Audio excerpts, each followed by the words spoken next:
ওই কলরবের গজল যেই চ্যানেলে ছাড়ে ওই চ্যানেলের নাম হলো হোলি টিউন। এমন কোনো যুবক বান্দা নাই ওই হোলি টিউনের গজল শোনে না, এমন কোনো বান্দা নাই ওই কলরবের গানগুলো শোনে না। তাদের শিল্পীদেরকে কেউ প্রত্যক্ষভাবে চোখে সরাসরি বান্দা দেখলো, আবার অনেক আল্লাহর বান্দারা এই শিল্পীদেরকে সরাসরি দেখলো না। কেউ প্রত্যক্ষভাবে চিনে, আবার কেউ পরোক্ষভাবে চিনে। কারো সাথে ফিজিক্যালি দেখা হয়ে গেল, কারো সাথে এখনো পর্যন্ত মোলাকাত হয় নাই। ছোট্ট একটা মোবাইল নিয়ে এই বান্দা রিংটোন দিল, হোলি টিউনের গজলটাই রিংটোনের মধ্যে বাজাইলো। ওই কলরবের এক আল্লাহর বান্দা শিল্পী, যেই বান্দার নাম হলো যুবকেরা মাহফুজুল আলম। আল্লাহর এই বান্দার বাড়ি নরসিংদী জেলা। এই বান্দা জীবনের শেষ মুহূর্তের মধ্যে আসিয়াও চিন্তা ভাবনা করতে পারে নাই, আমি আমার জীবনের শেষ মুহূর্তে চলে এলাম, আমি বিয়াও করতে পারবো না, বিয়ার পিড়ির মধ্যে আমি বসতে পারবো না, এই জীবনটা বুঝি আমার 1-2 দিন পরে নিভিয়া যাবে। হসপিটালের বেডের মধ্যে যায় দেখ, যুবকের অভাব নাই। কত যুবকেরাই তো হসপিটালের বেডের মধ্যে শোয়া, কিন্তু সে যে মারা যাবে ওই যুবক তো এটা উপলব্ধিও করতে পারে নাই। এই বান্দার একটা জ্বরের উসিলা বিয়ের আগেও, কোরবানির আগেও টাইলস করা বিল্ডিং বানায়া দিল। আশেপাশের আত্মীয় স্বজন যারা, ওই শিল্পী গোষ্ঠীর মধ্যে তার বন্ধু বান্ধবেরা যারা, সবার সাথে মোলাকাত হলেই সর্বাবস্থায় বলতে লাগলো, হে আমার শিল্পী ভাই সাহেবেরা, নরসিংদীতে বিয়ে করব, সবাইকে নিয়া মজা হবে, মজা মাস্তি হয়ে যাবে। কত আনন্দ নিয়া বিল্ডিং বানাইলো, টাইলস করা রুমও করে নিল, ওয়াশরুমটাও কত সুন্দর করে বান্দা বানাইলো। এই বান্দার মনের মধ্যে বড় আশা, কোরবানির পরে 1 সপ্তাহ পরে আমি বিয়ে করব। কিন্তু আল্লাহর কি কুদরতের কারিশমা, এই বান্দা কোরবানির 2 দিন আগেই দুনিয়ার বাড়ি ছেড়ে অন্ধকার কবরের মধ্যে চলে গেলেন। আমার মাওলার কুদরত, আমার মাওলার কারিশমা বান্দা দেখছনি। দুনিয়ার সব মানুষের কথা তুমি বাদ দিয়া দাও। হে যুবকেরা, হোলি টিউনের ভক্ত যদি হইয়া থাকো, কলরবের ভক্ত যদি বান্দা তুমি হইয়া থাকো, তাহলে ওই মাহফুজুল আলম থেকে তুমি যদি শিক্ষা নিয়ে চলো, ওই যুবকের কণ্ঠের মধ্যে সুরের কোনো অভাব নাই, ওই যুবকের কণ্ঠের মধ্যে মাধুর্যতার কোনো অভাব নাই, ওই যুবকের সেলিব্রিটি শোহরতের কোনো অভাব নাই, এই বান্দার প্রসিদ্ধতার কোনো বান্দা অভাব নাই। এলাকার মানুষ যেখানেই যাবে ওখানে গেলেই মহাব্বত করবে, ভালোবাসবে, টাকারও কোনো কমতি নাই, বাড়িও বান্দা করে ফেললো, কিন্তু বিয়াটা কপালের মধ্যে বান্দা জুটে নাই। এর আগেই ওই কবরের মধ্যে বান্দা শুয়ে রইল। আল্লাযী জাআলা লাকুমুল আরদা ফিরাশা ওয়াস সামাআ বিনাআ। আল্লাহ বলেন, আল্লাহ তো উনি যিনি তোমাদের জন্য জমিনটাকে বানাইলেন বিছানা। আল্লাহ বলেন, আল্লাহ তো উনি যিনি তোমাদের জন্য খুঁটিবিহীনে বিশাল আসমানটাকে বানাইলেন ছাদ। আল্লাহ বলেন, আসমানটা আমি আল্লাহ মায়া করে তোমাদের জন্য বানাইলাম, এ বিশাল জমিনটা আমি আল্লাহ মায়া করে তোমাদের জন্যই বানাইলাম। বানাইছি আমি, তবে তোমাকে আমি আল্লাহ আসমানটা দিয়া দিলাম। বানাইছি আমি, তবে জমিনটা আমি আল্লাহ তোমাদেরকে দিয়া দিলাম। এ বিশাল আসমানটাকে আমি আল্লাহ খুঁটিবিহীন বানাইলাম, তোমাদের জন্য বানাইলাম। বান্দা, কখন তোমার বৃষ্টির প্রয়োজন হয়ে যাবে, ওই সময় আমি আল্লাহ আসমান থেকে মেঘের সংঘর্ষের মাধ্যমে বৃষ্টি নামায়া দিব। কখন বান্দা তোমার বৃষ্টি লাগবে না, তখন আমি আল্লাহ তোমাকে বৃষ্টি দিব না। তখন যখন তোমার গরমের প্রয়োজন, আমি আল্লাহ তোমাকে গরম দিয়া দিলাম। যখন ঠান্ডার প্রয়োজন, আমি আল্লাহ মায়া করে তোমাকে ঠান্ডা দিয়া দিলাম। যখন তোমার যা লাগবে, আমি আল্লাহ আসমানের মাধ্যমে তোমাকে দিয়া দিলাম। সূর্যের তাপ যখন লাগবে দিনের বেলা, আমি আল্লাহ সূর্য উঠানোর মাধ্যমে তোমাকে দিয়া দিলাম। রাতের বেলা তুমি আরামের মধ্যে অন্ধকারের মধ্যে ঘুমাইয়া মজা পাবা। ওই সময় আমি আল্লাহ সূর্যটাকে পূর্ণাঙ্গ তোমার এলাকা থেকে নিয়ে চলে গেলাম। আমি আল্লাহ যে আসমান বানাইলাম, এ বিশাল জমিনটা যে আমি আল্লাহ বানাইলাম, সব আমি আল্লাহ বানাইলাম, তবে তোমাদের জন্যই তো বানাইলাম। আল্লাহ বলেন নাই লি, আল্লাহ বলেন লাকুম, আল্লাহ বলেন নাই ফর মি, আল্লাহ বলেন ফর ইউ। আল্লাহ বলেন আমার জন্য নয় বরং তোমার জন্য বানাইলাম, আমি নিজের জন্য নয় বরং বান্দার জন্য বানাইলাম। এই আসমান আমি আল্লাহ বানাইলাম, আমি আল্লাহ ফেরেশতাদের জন্য বানাই নাই, বরং আমি আল্লাহ নবীর জন্য বানাই নাই, শুধুমাত্র আম্বিয়ায়ে কেরামদের জন্য বানাই নাই। আসমান যে বানাইলাম, এই জমিনটা যে আমি আল্লাহ বানাইলাম, সব আমি আল্লাহ তোমাদের জন্য বানাইলাম।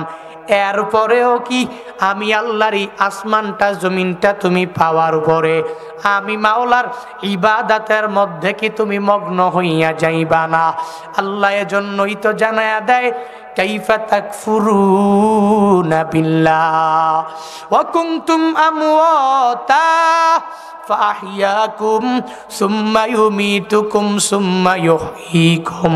আল্লাহ জানায়া দেয়, হে আমার বান্দারা বান্দিরা, এরপরেও কি তুই আমি আল্লাহর দেওয়া আসমানটা পাওয়ার পরে, আমি আল্লাহর দেওয়া জমিন পাওয়ার পরে তুই কি এরপরেও আমি রবকে অস্বীকার করে অকৃতজ্ঞ হয়ে যাবি?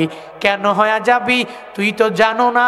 একটু বালিশের সঙ্গে মাথাটা লাগাইয়া যদি একটু চিন্তা ভাবনা করো, কুনতুম আমওয়াতা, আল্লাহ বলেন ওই মায়ের গর্ভের মধ্যে তুমি যে ছিলা বান্দা মৃত, ওই মায়ের গর্ভের মধ্যেই আমি আল্লাহ ওখানেই তোমাকে মেরে ফেললে পারতাম, কিন্তু না না, আমি আল্লাহ মায়া করে তোমার মায়ের গর্ভের মধ্যে ওই মায়ের নাভির মাধ্যমে ওই মায়ের গর্ভে তোমাকে আমি আল্লাহ মায়া করে বাঁচাইলাম। ওই দুনিয়াতে আসার পরেও তুই দুনিয়ার কোনো খাবার বান্দা তুই খেতে পারো না। দুনিয়াতে আসার পরে আমি আল্লাহ তোর মায়ের মাধ্যমে 2টি বছর ওই মায়ের স্তনে তোর জন্য খাবারের ব্যবস্থা করে রাখলাম। না বান্দা গরম, না বান্দা ঠান্ডা, এমন একটা ফুড তোর জন্য উপকারী খাবার আমি আল্লাহ ওখানেই রেখে দিলাম। এরে বান্দা, এরপরেও কি তুই রবকে অকৃতজ্ঞ বান্দা রবের হয়ে যাবি? আল্লাহ বলেন কাইফা তাকফুরুনা বিল্লাহ, এরপরেও ওই আল্লাহর কিভাবে তুই অস্বীকার করে করে অকৃতজ্ঞ হয়ে যাও? আল্লাহ স্মরণ করে জানায়া দেন, কুনতুম আমওয়াতা, তোমরা ছিলে মৃত ওই মায়ের গর্ভের মধ্যে, আমি আল্লাহ মায়া করে তোমাকে জীবিত করে দুনিয়ার মধ্যে বান্দা পাঠায়া দিলাম। এ বিশাল আসমান আমি আল্লাহ তোমার জন্যই বানাইলাম, এ বিশাল জমিনটা তোমার জন্য ফ্রি করে করে করে বান্দা দিয়া দিলাম।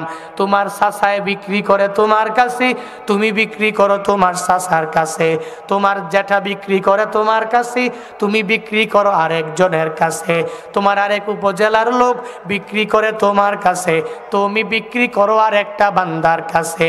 আমি আল্লাহ মায়া করে করে জমিনটা তুলে দিয়া দিলাম। এই জমিনটা তুই পাওয়ার পরে নিজেরা নিজেরাই ক্রয় বিক্রয় করে করে সময়টা কাটাইয়া দিলা। আল্লাহ বলেন তুই মৃত ছিলি, আমি আল্লাহ মায়া করে দুনিয়াতে আসার ব্যবস্থা করে দিলাম। এই দুনিয়াতে আসার পরে তারপরে আমি আল্লাহ পূর্ণাঙ্গ তোরে জীবিত বানাইয়া এই দুনিয়াতে কত নেয়ামত আমি আল্লাহ তোর জন্য বানাইলাম। হে আমার বান্দারা, হে আমার বান্দিরা, আমি আল্লাহ তোর জন্য ধানের মধ্যে ভাতের ব্যবস্থা করে দিলাম। আমি আল্লাহ ওই গমের মধ্যে তোর জন্য ময়দা রুটির ব্যবস্থা করে দিলাম। আবার তুই ভাতের সাথে খাবি কি? আমি আল্লাহ তোর জন্য বিভিন্ন নেয়ামত বানাইলাম। মাছ তোর জন্যই বানাইলাম। আমি আল্লাহ মায়া করে তোর জন্য বিভিন্ন শাকসবজি বানাইলাম। খাওয়া দাওয়া যখন শেষ হয়ে গেল, এখন শরীরের মধ্যে তোমার পাওয়ার লাগবে রে বান্দা। তোমার এই বডির মধ্যে পূর্ণাঙ্গ শক্তি তোমার এখন প্রয়োজন হয়ে পড়বে। আমি আল্লাহ মায়া করে করে করে তোর জন্য তোর খাবারের পরে আমি আল্লাহ কত দামি দামি ফলের ব্যবস্থা করে দিলাম। কমলার দিকে তাকায়া দেখ, ওই কমলা খাইলে বান্দা একরকম মজা। মালটার দিকে তাকায়া দেখ, ওইটা খাইলে বান্দা আরেক রকম মজা। আপেলের দিকে তাকায়া দেখ, ওইটার মধ্যে আরেকটা স্বাদ আমি আল্লাহ ঢুকাইলাম।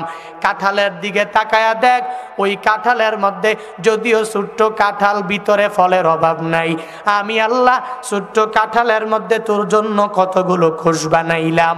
আমের দিকে তাকায়া দেখ, ওই আমটা প্রথমবার হয়ে গেল এক কালার, মধ্যবর্তী সময়ে আরেক কালার, আবার লাস্ট সময় হয়ে গেল হলুদ লাল কালার। এই আমটাও আমি আল্লাহ তো তোর জন্যই বানাইলাম। যখন শুরুতেই তখন তো ওই আমের স্বাদ হলো একটা, যখন মধ্যবর্তী সময় তখন ওই আমের স্বাদ মজা হলো আরেকটা, যখন লাস্ট সময় হয়ে গেল শেষ সময়ে আমের স্বাদ হলো বান্দা আরেকটা। আল্লাহ বলেন, রে গোলাম, আমি আল্লাহ এই সব কিছু তোর জন্যই তো বানাইলাম। তুই ছিলি মৃত, আমি আল্লাহ মায়া করে তোকে জীবিত করলাম। দুনিয়াতে আসার পরেও এত নিয়ামত গুলো আমি আল্লাহ তোর জন্য বানাইয়া রাখলাম।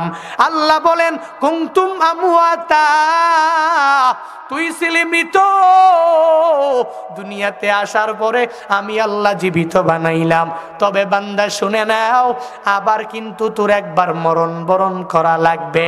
একদিন মালাকুল মউত ওই দুয়ারের সামনে এসে হাজির হয়ে যাবে। সুম্মা ইউমিতুকুম, তারপরে আবার মৃত্যুবরণ করে ফেলবি।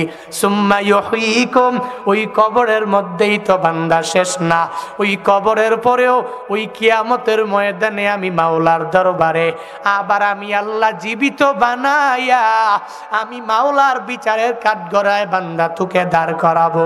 ছিলি মৃত, তারপরে দুনিয়াতে আসলি জীবিত, আবার জীবিত অবস্থায় থাকার পরে কবরের মধ্যে তোর হবে ঠিকানা, ওটা আখিরাতের প্রথম মঞ্জিল। ওখান থেকে আবার ওঠা লাগবে কিয়ামতের ময়দানে, হাসরের ময়দানে আমি আল্লাহ জীবিত করিয়া করিয়া করিয়া করিয়া আমি মাওলার দরবারে তোকে যখন দাঁড় করাইয়া দিব, তবে বান্দা শুনে নাও, আল্লাহ তাআলা পূর্ণাঙ্গ ভাবে জানায়া দেয়, মৃত ছিলি, জীবিত হইয়া গেলি, ওই জীবিত থেকে কবরের মধ্যে চলে গেলি, কবর থেকে আমি মাওলার দরবারে তোর বান্দা চলে আসা লাগবে। সুম্মা ইলাইহি তুরজাউন, আল্লাহ বলেন, অতঃপর আমি আল্লাহর কাছে বান্দা তোর প্রত্যাবর্তন স্থল, আমি আল্লাহর কাছে তোর একদিন না একদিন, একদিন না একদিন ফিরে আসাই লাগবে। দুনিয়ার মধ্যে তাকায়া দেখ, ঘুড়িওয়ালা তার ঘুড়িটাকে যখন আসমানের মধ্যে উড়াইয়া দিল, আসমানে ঘুড়ি দৌড়ায়, এই ঘুড়িটা দৌড়াইলে তখন মালিক সকালবেলা যখন উড়াইয়া দিল, ওই ঘুড়িটা উড়াইয়া দেওয়ার পরে মালিকের শখ ঘুড়িটার দিকে তাকাইয়া তাকাইয়া বিকাল পর্যন্ত সময় কাটায়, ঘুড়িটাকে আকাশের মধ্যে আসমানের মধ্যে পূর্ণাঙ্গ স্বাধীনতা যখন পূর্ণাঙ্গ দিয়া দিল, ঘুড়িও উঠতে লাগলো। যখন বিকেল বেলা যখন হয়ে গেল, তখন মালিক বলে, হে ঘুড়ি, না না, আর উপরের মধ্যে উড়া যাবে না। তখন মালিকটা তার একটা হাতের মধ্যে লাঠি নিয়া সব রশিগুলো আস্তে আস্তে পাকাইতে আরম্ভ করে, আর ঘুড়িটাকে তার কাছে যখন টাইনা আনে, ওই মালিকের একটু পরেই, একটু উপরে, বেশি উপরে না, 3 ফুট 4 ফুট 5 ফুট উপরে আসিয়াও তখন ওই ঘুড়িটা মনে করে ওই মালিকের হাতের মধ্যে, যদি আমি ধরা খাইয়া যাই তাহলে আমার স্বাধীনতা থাকবে না, তাহলে তো আর যে কোনো জায়গায় চাইলেই উড়াল দিতে পারবো না। তখন দেখবা ওই ঘুড়িটা এদিকে দৌড়ায়, ওদিকে দৌড়ায়, ওই ঘুড়িও মালিকের জানাইয়া দিতে চায়, না না, আমি তোমার হাতের মধ্যে যেতে চাই না। যতই চেষ্টা করে ওই মালিকের হাতের মধ্যে ধরা খায়, কি খায় না। বিকেল বেলা হয়ে গেল, মালিকের শখটাও পূরণ হয়ে গেল। মালিকের একটা শখ ছিল এই ঘুড়িটাকে আসমানের মধ্যে উড়াইয়া দিবে। যখন বান্দার যতই দৌড়াও, কোথাও গেলে তোমার সার নাই, যেদিকেই তুমি চলে যাও, কোথাও গেলে তোমাকে আর ছুটতে দেওয়া হবে না। আইনামা তাকুনু ইউদরিকুমুল মাউত ওয়ালাউ কুনতুম ফি বুরুজিম মুশাইয়াদা, তুই যদি যদি মনে করো বিশাল একটা সিঁড়ি আমি লাগায়া দিলাম, প্রথম আসমানের মধ্যে আমি ঢুকে গেলাম, ওই জায়গার মধ্যে আমাকে মালাকুল মউত পাইবে না। এরে বান্দা, না না, প্রথম আসমানের মধ্যেও যদি তুমি ঢুকে যাও, ওই জায়গায়ও মালাকুল মউত তোমাকে খুঁজে পাবে কি পাবে না?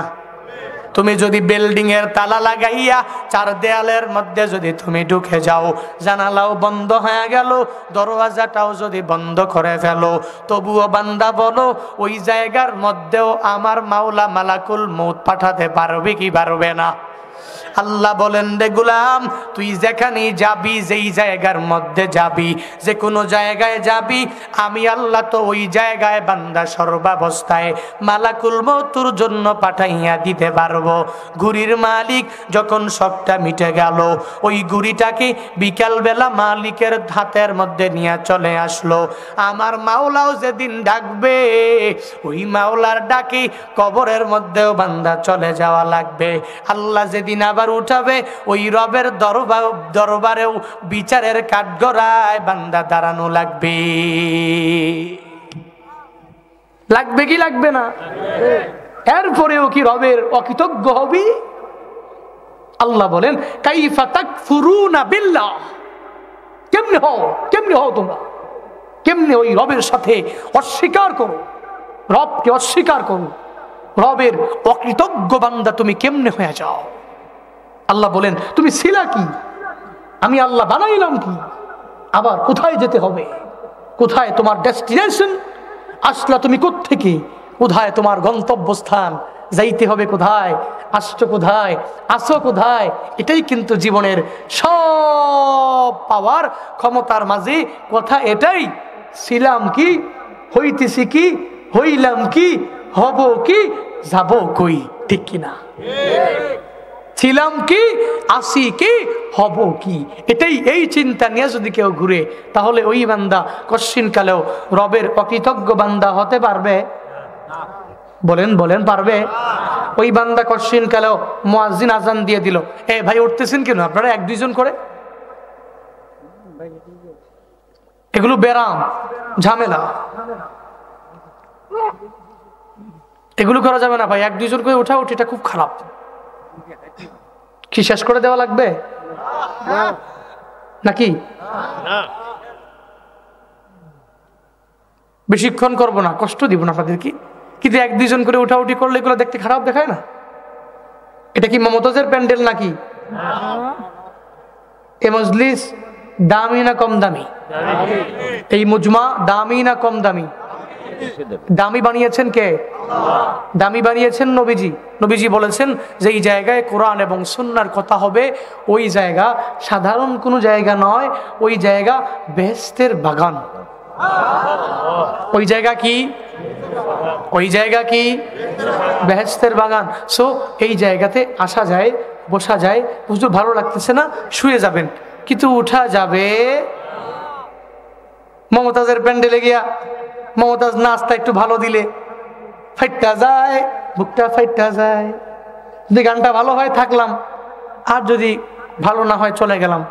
ব্যক্তিগত ব্যাপার, আপনাকে আসতেও কেউ বলেনি, যাইতেও কেউ বলেনি, কিন্তু এই জায়গায় আপনাকে আসতেও বাধ্য করা হবে, তবে না যাইতেও বাধ্য করা হবে, বসে থাকতে হবে। কারণ আপনি ট্যাগ লাগিয়েছেন, আপনার ব্যাকগ্রাউন্ড ইসলাম, আপনার ধর্ম ইসলাম, আপনি মুসলমান, আপনি আমলের কথা শুনবেন, দ্বীনি আলোচনা শুনবেন, বাস্তব জীবনে আমল করবেন। এটা একজন আলেম হিসাবে আপনাকে বলা জরুরি, একজন বক্তা হিসাবে আপনাকে বলা জরুরি। এটা আমাদের রেসপন্সিবিলিটি, দায়িত্ববোধের মধ্যে এটা। আপনি আসবেন, বসবেন, শুনবেন, আমল করবেন, এটাই হবে একজন মুসলিমের কাজ। ঠিক কিনা? মমতাজের প্যান্ডেলে আসলেও পারেন, যাইলেও পারেন, বসলেও পারেন, খাইলেও পারেন, নাচলেও পারেন, ব্যক্তিগত ব্যাপার। কিন্তু এই জায়গা বড় দামি জায়গা। এই জায়গা থেকে এক দুইজন করে উঠলে এটা কোরআনের সাথে শানের খেলাফ। বুঝতে পেরেছেন বিষয়টা? আমার শানের খেলাফ না। আপনারা উঠলেই কি না উঠলেই কি আমার কি, কিন্তু কোরআনের সাথে খেলাফ, হাদিসের সাথে খেলাফ, এই জন্য উঠবো না। পারবো তো ইনশাআল্লাহ। আল্লাহ আমাদের সবাইকে বুঝ দান করুন। সকলে পড়েন আমিন। আরো জোরে পড়েন। আল্লাহ আমাদের সবাইকে হিদায়াত দান করুন, আল্লাহ আমাদের সবাইকে তৌফিক দান করুন, সকলে পড়ি আমিন। আমরা রবের ইবাদত কেন করব? কারণ এই যে এতগুলো নিয়ামত দিয়েছেন কে? এজন্যই তো আল্লাহ নির্দেশ দেয়, ওয়াসারিউ ইলা মাগফিরাতিম মির রাব্বিকুম ওয়া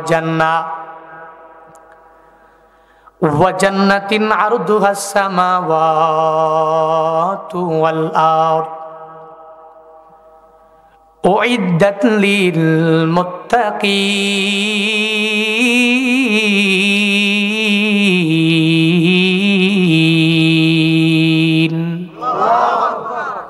কথা কার?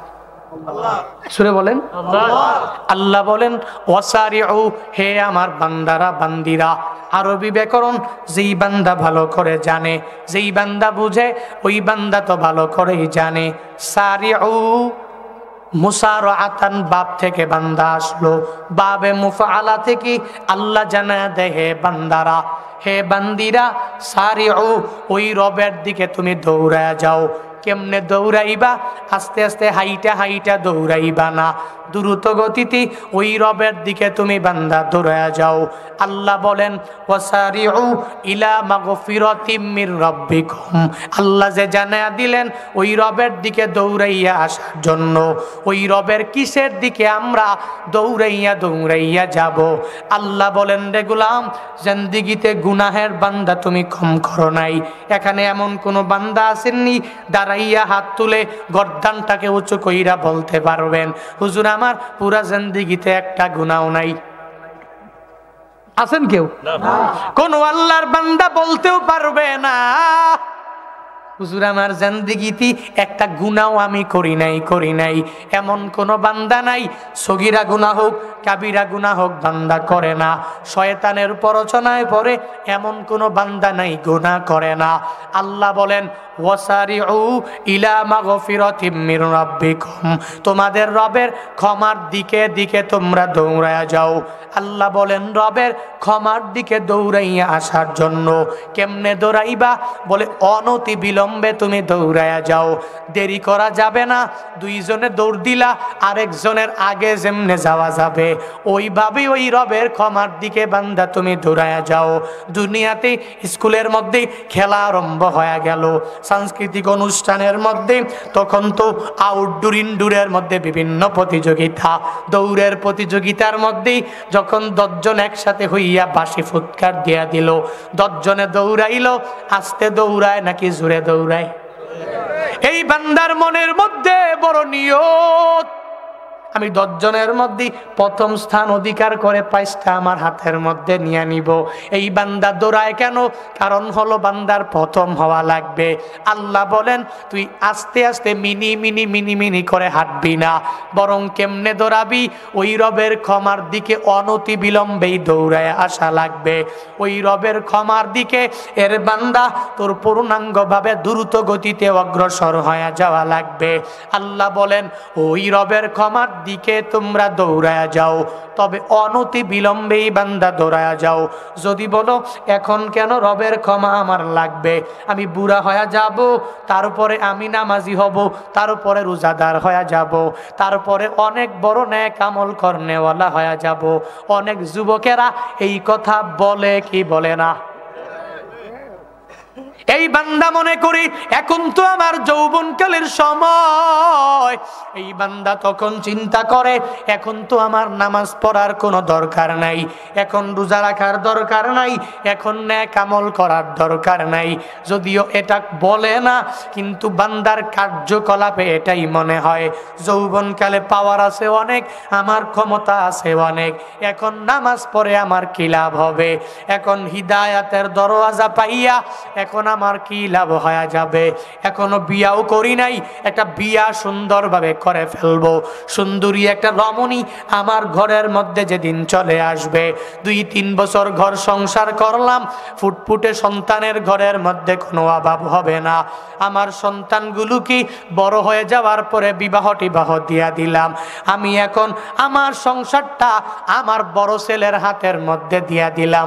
এই চিন্তা বান্দা করে করে ওই সময় মনে করে এবার জমি 2 গুণ্টা বেইসা 3 কাঠা বেইসা 10 শতক 12 শতক 15 শতক জমিন বিক্রি করিয়া ট্রাভেলসের সাথে যোগাযোগ করিয়া মক্কায় চলে যাব, মদিনার মধ্যে আমি চলে যাব। মক্কায় মদিনায় যাইয়া তখন ওখান থেকে 3টা 4টা সৌদি আরবের জুব্বা বানাইয়া, এখন তো আমার মতো বড় হাজী সাহেব আমার এলাকার মধ্যে আর কেউ নাই, এখন তো আমি সব গুনাহ ওই হাজরে আসওয়াদ পাথরের মধ্যে চুমু দিয়া তখন তো আমার জিন্দেগীর গুনাহগুলো ক্ষমা হয়ে গেল, এখন তো আর আমি বেগুনা মাসুম, এখন আর এই বৃদ্ধ হয়ে যাওয়ার পরে গুনাহ করা যাবে না। আল্লাহর ওই বান্দাটা চিন্তা ভাবনা করলো, জিন্দেগীর গুনাহগুলো আমি মাওলার দরবারে ক্ষমা করাইয়া এখন আমি জুব্বা পরিয়া এখন নামাজি হব, রোজাদার হয়ে যাব, নেক আমল করনে বলা হয়ে যাব। কিন্তু যুবকরা জানে না ওই বৃদ্ধ বয়স পর্যন্ত এই বান্দাকে আল্লাহ হায়াত দিবে কি দিবে না, এই গ্যারান্টি তো এই বান্দার মাঝে নাই, কেউ দিতেও পারবে না, তার মাও দিতে পারবে না, তার বাবাটাও তো দিতে পারবে না, এই গ্যারান্টি দুনিয়ার কোনো বান্দাকে দিতে পারবে না। তুই বুড়া হতে পারবি যুবক, আমি আল্লাহ তোকে আয়াত বাড়াইয়া দিব, 70 বছর পর্যন্ত 80 বছর পর্যন্ত আমি আল্লাহ তোরে হায়াত দিয়া দিলাম, কেউ বলতে পারবে না, ওই গ্যারান্টি দুনিয়ার কোনো বান্দাও দিতে পারবে না।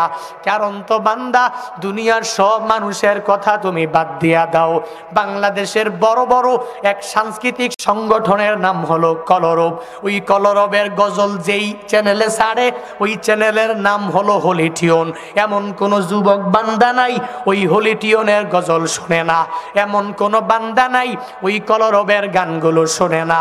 তাদের শিল্পীদেরকে কেউ প্রত্যক্ষভাবে চোখে সরাসরি বান্দা দেখলো, আবার অনেক আল্লাহর বান্দারা এই শিল্পীদেরকে সরাসরি দেখলো না, কেউ প্রত্যক্ষভাবে চিনে আবার কেউ পরোক্ষভাবে চিনে, কারো সাথে ফিজিক্যালি দেখা হয়ে গেল, কারো সাথে এখনো পর্যন্ত মোলাকাত হয় নাই। ছোট্ট একটা মোবাইল নিয়া এই বান্দা রিংটোন দিল, হলিটিউনের গজলটাই রিংটোনের মধ্যে বাজাইলো। ওই কলরবের এক আল্লাহর বান্দা শিল্পী, যেই বান্দার নাম হলো যুবকেরা মাহফুজুল আলম, আল্লাহর এই বান্দার বাড়ি নরসিংদী জেলা। এই বান্দা জীবনের শেষ মুহূর্তের মধ্যে আসিয়াও চিন্তা ভাবনা করতে পারে নাই, আমি আমার জীবনের শেষ মুহূর্তে চলে এলাম, আমি বিয়াও করতে পারবো না, বিয়ার পিড়ির মধ্যে আমি বসতে পারবো না, এই জীবনটা বুঝি আমার 1-2 দিন পরে নিভিয়া যাবে।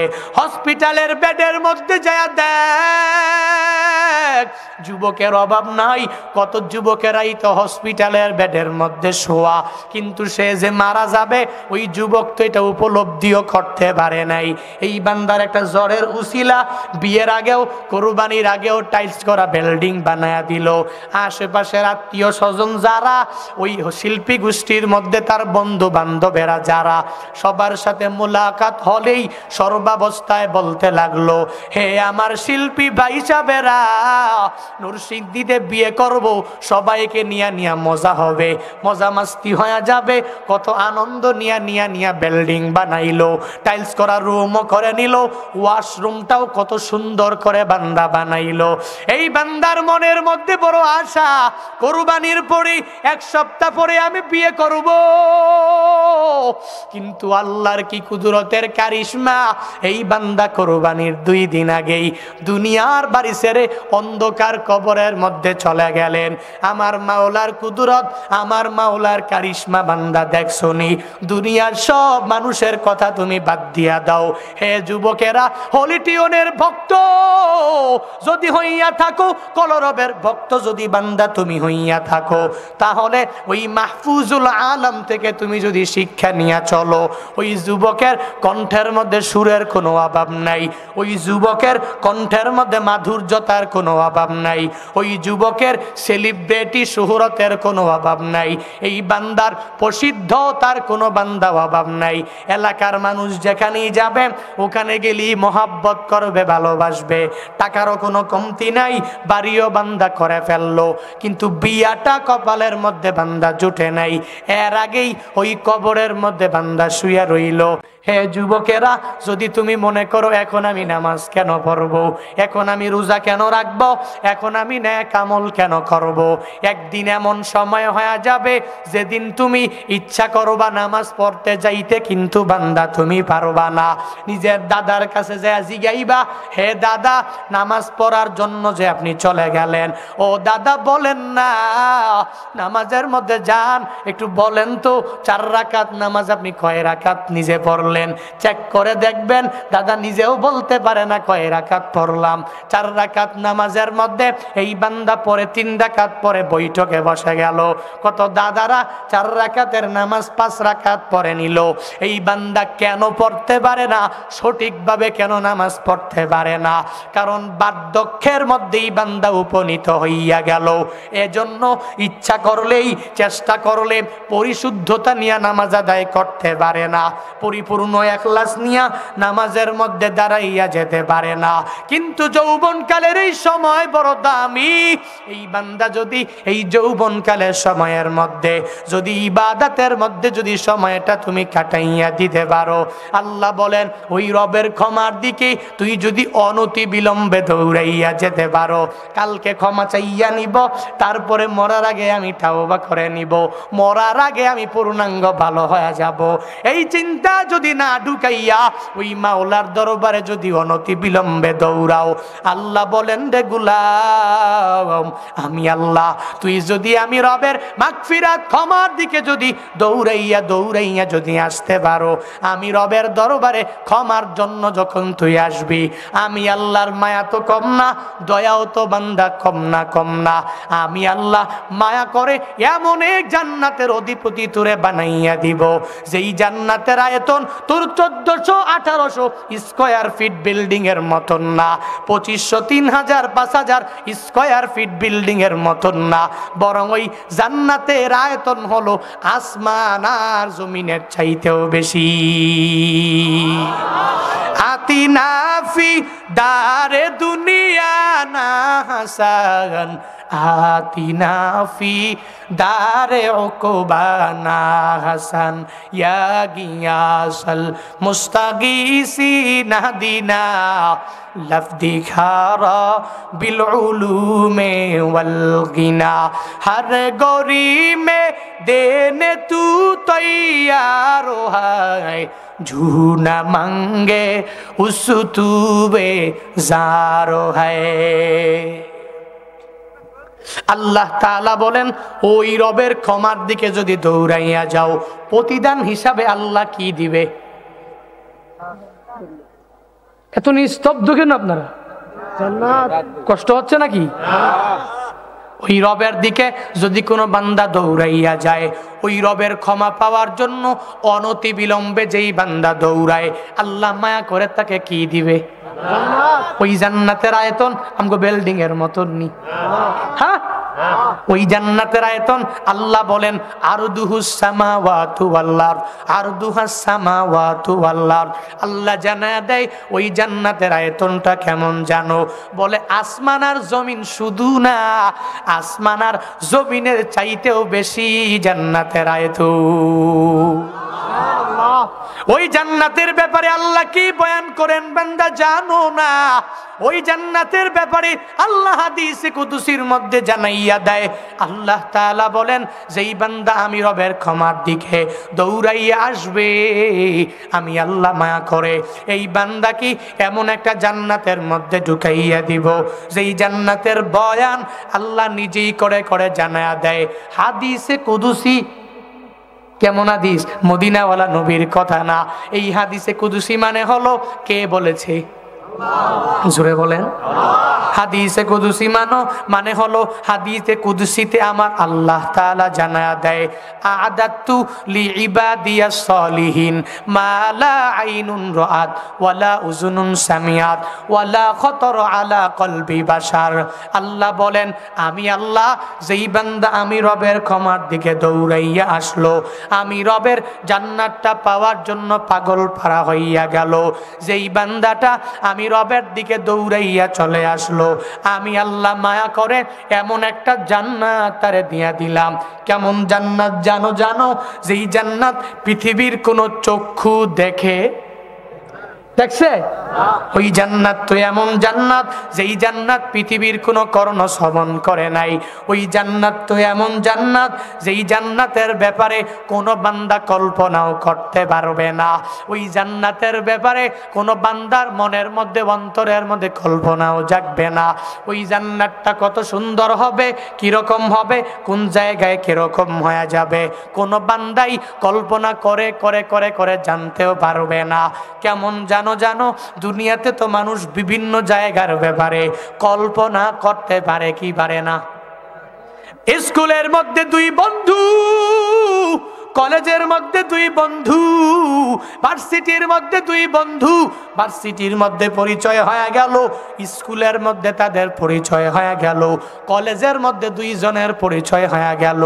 একজনের বাড়িতেই জিন্দেগিতে একজনে কেউ যায় নাই, হঠাৎ করে ছুটির মধ্যে দুই বন্ধু বন্ধুর বাড়ি চলে গেল। সাপোজ একজনের বাড়ি টাঙ্গাইল আর একজনের বাড়ি হলো কুমিল্লা। দূরে না কাছে? অনেক দূরে দূরে। একজনের বাড়ি টাঙ্গাইল আর একজনের বাড়ি কুমিল্লা। দুই বন্ধু মিলিয়া ঢাকা ভার্সিটির মধ্যে পড়াশোনা করে। দুই বন্ধু কঠিন বন্ধু, ক্লোজ ফ্রেন্ড। একজনে আর একজনের ছাড়া চলতে পারে না, একজনের ভালোবাসা ছাড়া আর একজন চলতেই পারে না। দুই বন্ধু কাঁধে কাঁধ মিলাইয়া ক্যাম্পাসের মধ্যে সময়গুলো কাটায়া দেয়। বন্ধ যখন হয়ে গেল ভ্যাকেশনে, টাঙ্গাইলের মধ্যে টাঙ্গাইলের বন্ধু চলে আসলো, কুমিল্লার বন্ধু কুমিল্লা নিজের গ্রামের বাড়িতে চলে গেল। একজনের বাড়িতেও একজন জিন্দেগিতে যায় নাই।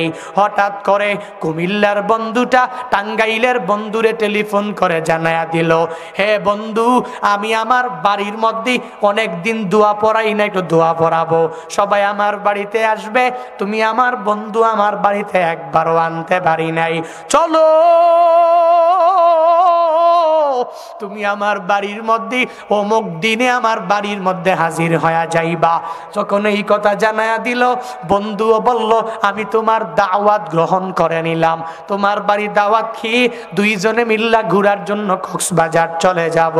এবার বন্ধুরে বন্ধু যখনই দাওয়াত দিয়া দিল, বন্ধু যখন 2 দিন বাকি আছে, যখন ঘুমের ঘরের মধ্যে বিভোর হয়ে যায়, এবার ওই বন্ধুটা বিভিন্ন ঘরের কোন জায়গার মধ্যে আলমারি আছে, কোন জায়গায় সুকেস আছে, কোন রুমের মধ্যে দুই বন্ধু এক খাটে ঘুমাবে, কোন জায়গায় যাবে, ভিডিও কলের মাধ্যমে এক বন্ধু আর এক বন্ধুরে দেখায়। কুমিল্লার বন্ধুটা টাঙ্গাইলের বন্ধুরে দেখাইয়া দিল। এই বান্দাও যখন বিছানার মধ্যে ঘুমে বিভোর হয়ে গেল, তখনই কল্পনা জাগে বন্ধুর বাড়িটা জানি কেমন হবে, ওই বন্ধুর ঘরের খাটটা জানি কোন জায়গার মধ্যে হবে, ওই বন্ধুর ঘরটা পশ্চিম দিকে কিরে হবে নাকি পূর্ব দিকে ফিরে হয়ে যাবে, উত্তর দিকে ফিরে হবে নাকি দক্ষিণ দিকে ফিরে ঘরটা বন্ধু উঠাইছে, ওই বন্ধুর বাড়ির আশেপাশের উঠানটা জানি কেমন হয়ে যাবে, ওই বন্ধুর আশেপাশের জলাশয়গুলো জানি কেমন হয়ে যাবে, ওই বন্ধুর বাড়ির পাশে পুকুরটা জানি কেমন হয়ে যাবে। এই বান্দা শুইয়া বন্ধুর বাড়ির ব্যাপারে কল্পনা করতে পারে। আমার মাওলাও জানায়া দেয়, আমি আল্লাহ তোর জন্য যেই জান্নাত বানায়া রাখলাম। জুনায়েদ আল হাবিব এই বয়ানের মাঝে বয়ান করলো জান্নাতের কথা।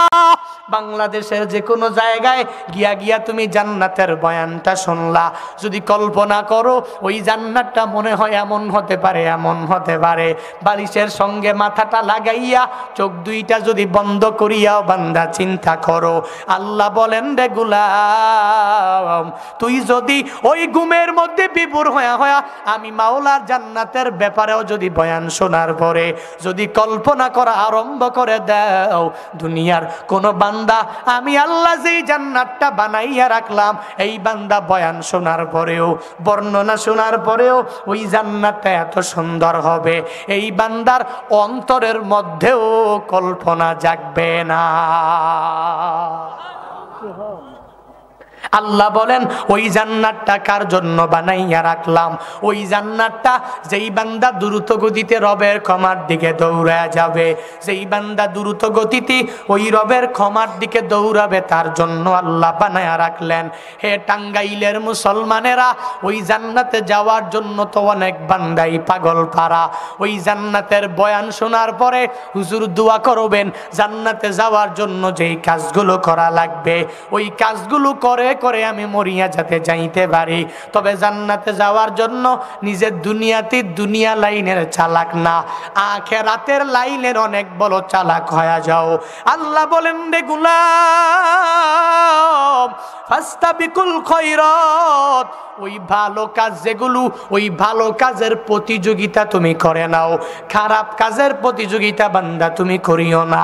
রবের ক্ষমার দিকে যে তুমি দৌড়াইয়া দৌড়াইয়া চলে যাবা, ওই রবের ক্ষমার দিকে তুমি প্রতিযোগিতা করে দৌড়াইয়া আসানো লাগবে। দুনিয়ার লাইনের যেই প্রতিযোগিতা, ওই প্রতিযোগিতার মধ্যে বান্দা কোনো খায়রত নাই, ওই প্রতিযোগিতার মধ্যে আখিরাতের লাইনের কোনো উপকার নাই, ওই প্রতিযোগিতার মধ্যে আখিরাতের লাইনের কোনো উপকার নাই। কিন্তু কোনো বান্দা যদি আখিরাতের জন্য দুনিয়ার লাইনে প্রতিযোগিতা করে, জান্নাত পাওয়ার জন্য আরেকটা ভাইয়ের সাথে প্রতিযোগিতা করে, ওই প্রতিযোগিতা হালাল নাকি হারাম, বৈধ নাকি অবৈধ? ওই প্রতিযোগিতা করো, কিন্তু আমরা করি কোনটা জানেননি? একজন একটা বিল্ডিং বানাইলো, যা যা জিগায় হে বিল্ডিংওয়ালা, হে আমার বাড়িওয়ালা, হে প্রতিবেশী, তুমি জানাও না দুনিয়াতে এই বিল্ডিং বানাইলা কেমনে বানাইলা? আমি যে কামাই করি আমি তো বানাইতে পারলাম না।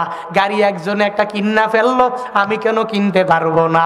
সে দামি পোশাক পরিধান করে করে চলতে পারলে আমি কেন দামি পোশাক পরিধান করে চলতে পারবো না?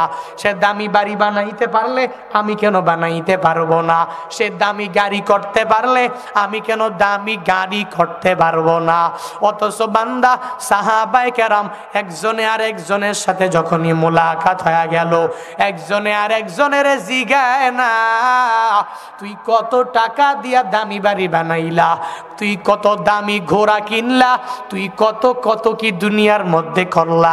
বরং একজনে আর একজনে দেখলেই জিগায় ফজরের নামাজ কেমনে পড়লা, কিভাবে পড়লা, তাহাজ্জুদের নামাজ কয় রাকাত পড়লা, কিভাবে পড়লা, ইশরাকা উয়াবিন কয় রাকাত পড়লা, কিভাবে পড়লা।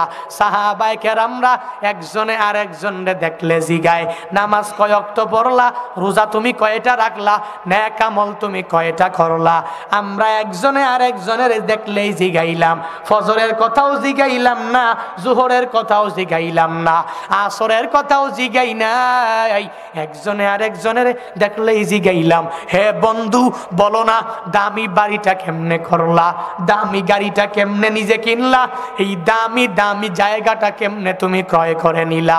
এটা দুনিয়া বিলাইনের একজনে আর একজনের সাথে প্রতিযোগিতা আমরা করি কি করি না? বলেন করি করি। কিন্তু আল্লাহ বলেন না না বান্দারা, দুনিয়া বিলাইনের প্রতিযোগিতা বাদ দিয়ে সাহাবায়ে কেরামের মতো দ্বীনি লাইনের প্রতিযোগিতা আরম্ভ করে দাও। দ্বীনি লাইনে প্রতিযোগিতা কি রকম করেছেন সাহাবায়ে কেরাম জানো? জানো রাহমাতুল লিল আলামিনের পথিত যশা দুই সাহাবী, একজনের নাম আবু বকর আর একজনের নাম হলো ওমর। চিনেননি? চিনেননি? দেখছেন নাকি? কিন্তু চিনেননি কেমনে? তাদের ঘটনাগুলো শুনছেন না? আবু বকর দামি না কম দামি? ওমর কম দামি না কম দামি? মদিনাওয়ালার নবীর সাহাবী আবু বকর, মদিনাওয়ালা নবীর সাহাবী ওমর, দুইজন সাহাবী আমলের লাইনে অগ্রগামী আমগম। হ্যাঁ, দ্বীনি লাইনের প্রতিযোগিতা করছে আমগমত, দুনিয়াবি লাইনের প্রতিযোগিতা করছে আমগমত। কেমন? দুনিয়াবি লাইনের প্রতিযোগিতায় এক বিন্দু মাত্র পরিমাণ নাই, দ্বীনি লাইনের প্রতিযোগিতায় সবার উপরে কেমনে যেতে পারবে এজন্যই পাগল পারা। পড়ে না সুবহানাল্লাহ? আরো জোরে পড়ে না সুবহানাল্লাহ?